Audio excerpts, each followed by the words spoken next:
Hi అండి, అందరికీ నమస్తే. Welcome to Andhra kitchen tips. ఈరోజు మన వీడియో వచ్చేసి గోధుమ రవ్వతో లడ్డూలు. వీటిని చేసుకోవడం చాలా సులభం అండి.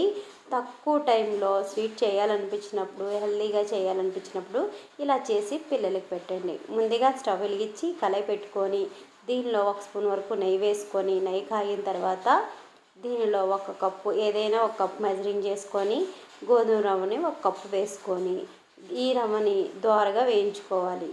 రవ్వ మొత్తం ఒకే సైజులో ఈవెన్గా ఉండేటట్లు తీసుకోండి.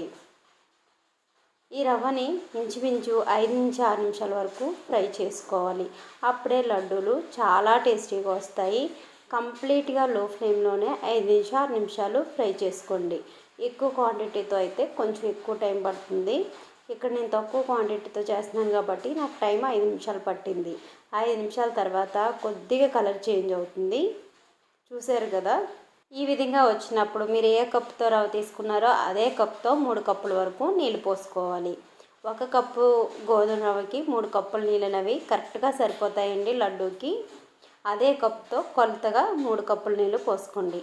నేతిలో వేయించాం కాబట్టి ఎక్కడా గడ్డలు కట్టకుండా రవ్వ చక్కగా ఉడుకుతుంది.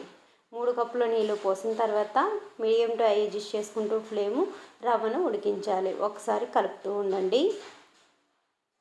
ఈ విధంగా కలిపిన తర్వాత మీడియం టు హై అడ్జస్ట్ చేసుకుంటూ మూత పెట్టి 2-3 నిమిషాలు ఈ రవ్వను ఉడకనివ్వాలి. తొందరగానే ఉడికిపోతుంది. నీళ్ళు ఇంకిన తర్వాత కొద్దిగా దగ్గర పడిన తర్వాత కలుపుతూ ఉడికించండి. మనకి రవ్వ కంప్లీట్గా ఉడకాలి, మరీ మెత్తగా అవసరం లేదు, ఉడికితే సరిపోతుంది. ఈ విధంగా ఉడికిన తర్వాత చూసారు కదా, మరీ మెత్తగా అవనవసరం లేదు, జస్ట్ ఉడికితే సరిపోతుంది. ఇలా ఉడికిన తర్వాత ఏ కప్పుతో రవ్వ తీసుకున్నారో అదే కప్పుతో కప్పు పంచదార వేసుకొని ఇప్పుడు బాగా మిక్స్ అయ్యేలా కలుపుకోవాలి. పంచదార వేసి కరిగిన తర్వాత కొంచెం పలచబడుతుందండి, కలుపుతూ ఉడికించుకోవాలి. పంచదార వేసిన తర్వాత టైం వచ్చేసి 3-4 నిమిషాలు పడుతుంది దగ్గర పడడానికి. కొంచెం పలచబడుతుంది. కంటిన్యూస్గా కలుపుతూ ఉడికించుకోండి. ఇప్పుడు దీనిలో కొద్దిగా ఆరెంజ్ రెడ్ ఫుడ్ కలర్ వేసుకొని బాగా మిక్స్ అయ్యేలా కలుపుకోవాలి. ఇక్కడ కంప్లీట్గా ఫుడ్ కలర్ అనేది ఆప్షనల్ అండి, ఉంటే వేసుకోవచ్చు, లేకపోతే స్కిప్ చేసేవచ్చు. కలర్ కానీ లుక్ కానీ బాగా కనిపించడం కోసం ఇక్కడ ఫుడ్ కలర్ వాడాను. ఇలా ఫుడ్ కలర్ వేసిన తర్వాత కూడా 1 నిమిషం పాటు దగ్గర పడేంత వరకు కలుపుకోండి. తొందరగానే గట్టిపడుతుంది. ఈ విధంగా గట్టిపడిన తర్వాత దీనిలో మరొక స్పూన్ నెయ్యి వేసుకొని 1 అర నిమిషం పాటు కలుపుకోవాలి. నెయ్యి వేయడం వల్ల ఈ స్వీట్ మరింత రుచిగా వస్తుంది, టేస్ట్ కూడా చాలా బాగుంటుంది. దీనిలో కొద్దిగా యాలకుల పొడి వేసుకొని బాగా మిక్స్ అయ్యేలా కలుపుకోవాలి. ఈ విధంగా కలిపిన తర్వాత మనకి కొంచెం గట్టిపడిందండి, చూసారు కదా. ఈ విధంగా ఉన్నప్పుడు స్టవ్ ఆఫ్ చేసేయండి. చల్లారిన తర్వాత మరింత గట్టిపడుతుంది. దీన్ని 4 నిమిషాలు పక్కన ఉంచేసి చల్లారిన తర్వాత లడ్డూలుగా చేసుకోవడమే.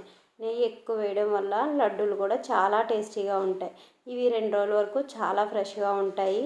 పిల్లలు కూడా చాలా ఇష్టంగా తింటారు.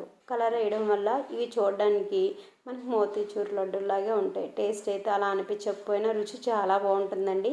అది గోధుమ రవ్వ యూజ్ చేస్తున్నాం కాబట్టి చాలా హెల్తీగా ఉంటాయి. ఇలా లడ్డూలు చేసి పెడితే పిల్లలు ఒక్కటి కూడా వదిలిపెట్టకుండా చాలా ఇష్టంగా తింటారు.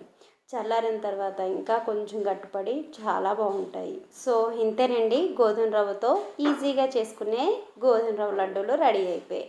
ఐ హోప్ ఈ వీడియో మీ అందరికీ నచ్చింది అనుకుంటాను. నచ్చితే ఒక లైక్ చేయండి. ఇలాంటి మరిన్ని వీడియోస్ కోసం మా ఛానల్ని సబ్స్క్రైబ్ చేయండి. Thank you.